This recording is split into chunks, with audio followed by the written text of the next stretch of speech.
2010년도 문제 보도록 하겠습니다. 자, 다음은 학생의 수학학습에 대한 정의적 태도 평가를 위한 교사용 관찰 점검표라고 합니다. 자, 보기에서 적절한 설명을 모두 고르는 문제가 되겠습니다.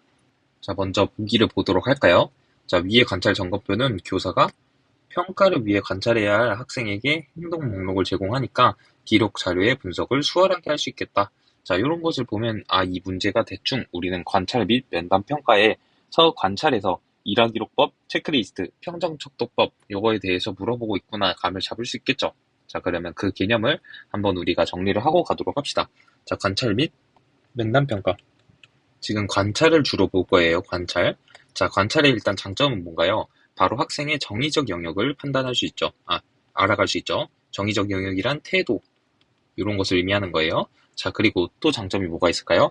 심화된 수학 지식을 얻을 수 있겠죠. 왜냐면 그냥 문제만 풀면 학생이 이 답만 띡 그랬을 때, 이 학생이 맞췄으면 답을 아는 거고, 틀리면 모르겠구나. 이 정도밖에 모르는데, 우리는 이 학생이 찍어서 맞췄는지 아니면 알고 맞췄는지 모르잖아요. 근데 만약에 관찰이나 면담을 통해서 하면 학생에게 이런 과정을 어떻게 소화했어? 물어봤을 때, 이 학생이 답을 해요? 그러면 우리는 제대로 알구나 아는 거고, 답을 하지 못하고 찍어서 맞춘 거면 모르는데 찍어서 맞췄구나, 이렇게 심화된 수학 지식을 얻을 수 있는 게 장점이 되겠죠. 자, 그러면 단점이라고 하는 거면 관찰하고 어쨌든 면담하는 거니까 시간이 오래 소요되겠다.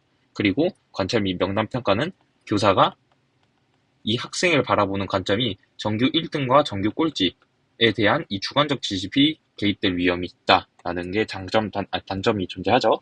자, 그럼 이제 관찰에 대해서 조금 더 보도록 할게요. 자, 관찰은 세 가지로 나눠지게 됩니다.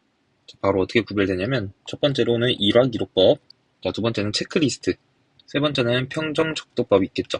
자, 이 세 가지에 대해서 간단히 봅시다. 자, 일화기록법이라는 것은 뭐냐면, 일단 이 학생들을 관찰하는 거예요. 자, 근데 이 노트를 들고 다닙니다. 자, 그리고 이 A라는 학생이 만약에 떠들었다? 그럼 떠들었다고 이렇게 써주는 거예요. 그 학생이 뭐를 했는지 볼 때마다 이렇게 기록을 해주는 겁니다. 자, 이해되셨죠? 자, 그러면 장점이 뭐가 있을까요? 장점이 이 학생이 약간 좀 돌발된 행동, 그러니까 예측하지 못하는 행동을 했을 때도 우리는 적어주기만 하면 되니까, 이 예측되지 못하는 상황, 그 구체적인 것도 다 이제 예기치 못한 행동을 포착할 수 있겠다 라는 장점이 있겠죠. 이해되시죠? 자, 그러면 단점은 뭐가 있을까요? 자, 단점은 그러면 우리 이것을 이제 분석을 해야 되잖아요. 이것을 이제 그 생활기록부에 옮긴다고 생각합시다. 컴퓨터에 이렇게 있을 때, 컴퓨터에 이렇게 있는데 생활기록부에 옮길 때, 이 학생이 이랬었지 다시 생각을 떠올리면서 분석해야 된다는 거죠. 그러니까 시간이 오래 걸리겠다, 이런 단점이 있는 거죠. 자, 체크리스트는 뭡니까? 그러면 체크리스트는 이렇게 리스트를 만들어 놓은 겁니다.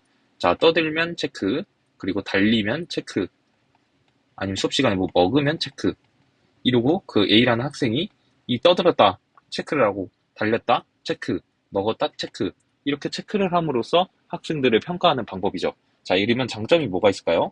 시간이 엄청 단축되겠죠. 왜냐면 우리가 생기부를 적을 때 떠들었고 달렸고 먹었네, 그냥 바로 체크를 해주면 되겠죠. 자, 그러면 단점이 뭐가 있을까요? 자, 단점은 바로 1화 기록법의 장점을 뒤집으면 되겠죠. 1화 기록법의 장점이 뭐였습니까? 예기치 못한 행동을 할 수 있었죠. 자, 근데 이 체크리스트는 만약에 이 학생이 바로 누구를 때렸어요. 그러면 지금은 이 때리는 것은 요 명단에 없죠? 이런 거를 기록하기 어렵다는 겁니다. 이해되셨죠? 그러니까 예기치 못한 행동을 가지지 못한다. 이게 바로 단점이 되겠습니다. 자, 그러면 일화기록법 또 단점이 뭐가 있을까요? 이런 리스트들을 미리 만들어야 된다는 단점이 있죠. 떠들고 달리고 먹고 이런 걸 체크리스트를 만들어야 되는 이런 번거로움이 있다라는 것을 알 수가 있겠죠. 자, 평정척도법이란 뭐냐면 바로 일정한 척도에 따라서 분류하고 측정하는 방법인데, 이 체크리스트와 장단점이 똑같습니다. 자, 그래서 똑같다고 외워주시면 될게요. 자, 그래서 이제 이 문제를 보도록 할게요. 자, 다음 학생은 일단 정의적 태도 평가를 나왔고, 지금 정의적 태도 관찰 점검표가 나왔죠. 자, 항목을 봅시다. 자, 수학에 대한 흥미와 호기심, 수학에 대한 자신감, 과제 집단력과 의지. 자, 이렇게 세부 학력이 나와 있는 것을 봐서는 우리는 이 문제는 지금 1화 기록법은 아니겠네라고 우리가 생각을 들 수 있겠죠.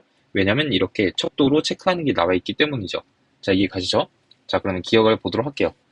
자, 교사와 평가를 위해 관찰해야 할 상황에 행동 목표를 제공하므로 자료의 분석을 훨씬 수월하게 할 수 있겠다. 맞죠? 행동 목록을 제공해서 우리는 그냥 체크만 하면 되니까 훨씬 더 수월하게 문제를 해결할 수 있겠죠. 자, 그래서 기억은 참인 명제가 되겠습니다. 자, 니은. 발견술에 대한 지식을 많이 가지고 있다는 정의적 태도 평가를 위한 세부 관찰 항목으로 적합하다. 자, 발견술이라는 건 뭔가요? 자, 발견술은 누가 말했나요?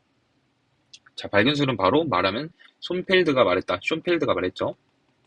숀펠드의 자발통신, 자원, 발견술, 통제, 신념, 태도. 자, 이렇게 네 가지가 이어져 있는 것을 알 수가 있겠죠.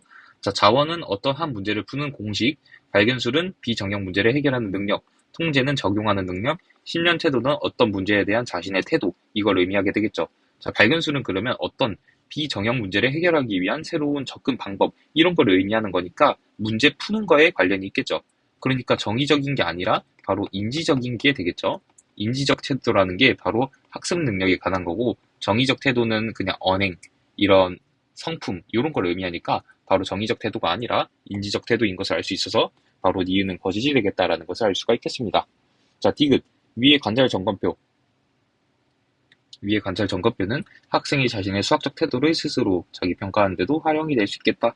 자, 학생이 만약에 이 표를 보고 이 선생님이 체크해 주는 걸 봐요. 자, 이렇게 임의로 체크해 줬습니다. 아, 그러면 자신이 이걸 봤을 때, 아, 나는 수학 시간에 즐거워하는 게 이렇게 보이겠구나. 이렇게 알면서 자신의 수학적 태도를 스스로 평가하는 데 이용이 될 수 있겠죠. 자, 그래서 이 맞는 것은 기억과 디귿이 되는 것을 우리가 파악을 할 수 있겠습니다.